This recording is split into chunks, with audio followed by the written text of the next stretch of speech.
Hello, today I'm doing a walk and talk. I suck at them, but let's go. Today I'm ultimately going to be talking about how to not be affected by non-violent bullying.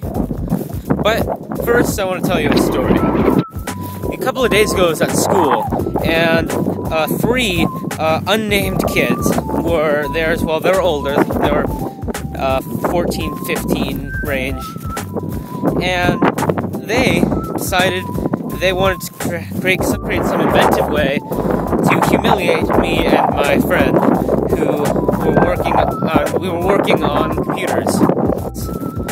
And so the first one comes up to us and says, "Hey, were you talking about hermaphrodites?" And the answer was no. We were talking about Tumblr, of all things. And I want to address this. Hello, it's Editing Kevin here. Walk and Talk Kevin didn't exactly make his point very well. What I meant to really be talking about is that talking about individuals, no matter who they are, is not embarrassing, and there's nothing wrong with it, and it shouldn't be shamed upon. Back to Walk and Talk. Anyway, he asked us that question. I didn't say no, but if I said no, that was the truth. But that was what he's looking for. He's trying to bait us into, falling into his trap of humiliation and shame. But really, what I ended up doing is, this is kind of a strategy I've invented over time. Just smiling back and saying, "You amuse me." For two reasons. A, that's the truth. I was amused by him. And B, come on, really? It's stupid, and it makes them, it's playful conflict to someone who's trying to make unplayful conflict. It's countering his argument about something being bad and just arguing something non sequitur. And that really works for me. I mean, frankly, no one's going to be violent at my school. I got lucky and got a school with nobody who was really very especially violent, and that's fine.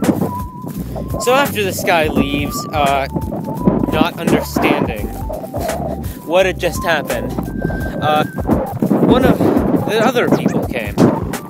And so this person, the next person of the three, comes up and asks the same question. And I give them the same answer, and they walk away, just confused. And then the third person comes, and has the same thing. And then the second person comes back, with the same answer. It was just hilarious. And part of the thing was that they just didn't understand what I was doing. I was manipulating them, trying to manipulate me, and make me feel bad. But I was just making them feel bad because they didn't understand. And what comes from this is that ultimately you don't have to cave in to bullies. And there's ways to make it so you don't. So it's virtually impossible to cave in.